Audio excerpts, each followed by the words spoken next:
He didn't until one day I wrote Proud Mary. And it was really my first good song. I mean, really, really good song.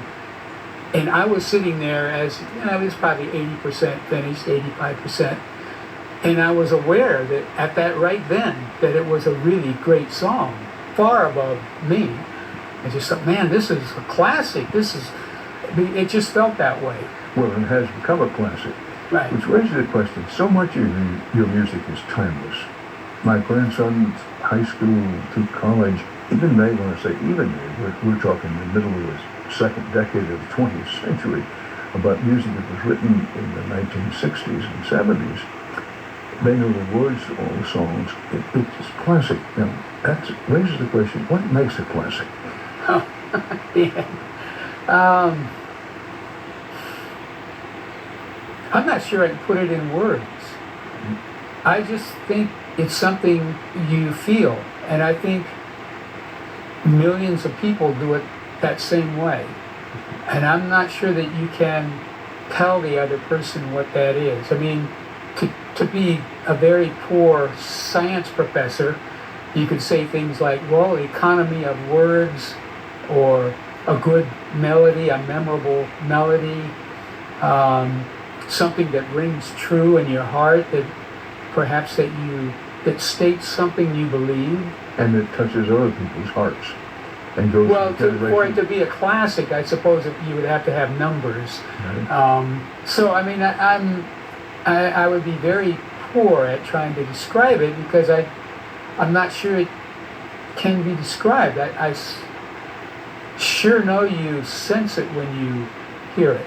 And you sense with Proud Mary from the beginning that it was really good, the best thing you'd ever done. Yes. Yes, and beyond that, I mean, I really felt that it measured up to those other people and those other songs that I admired so greatly. That's why I was so excited. I would say almost scared. There's probably a better word, but I was trembling, holding the paper and looking at it, because it was sort of like holding nitroglycerin or something. Whoa, this thing's so something. I don't want to drop it and have it just blow up.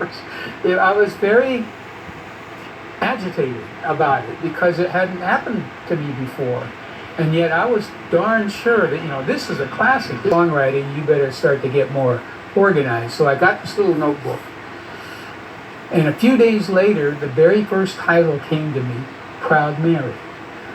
And so, I didn't know what Proud Mary means. I thought maybe it might be a domestic, an actual person named Mary. I really didn't know, but I wrote it down, and that was, for a short while there anyway, the only entry. It's still the first entry in that songwriting book that I still have. And then, lo and behold, several months later, when I'm now motivated to write Proud Mary, and looking around for, well, what is this thing called? I'm sort of into this narrative about a riverboat in the Mississippi and all that. And I open my book, and there it is on the Proud Mary. It's a boat. That's the name of the boat. It's Proud Mary. So it's almost like some guided hand was making this go to a certain place. It's still quite odd to me that it occurred that way.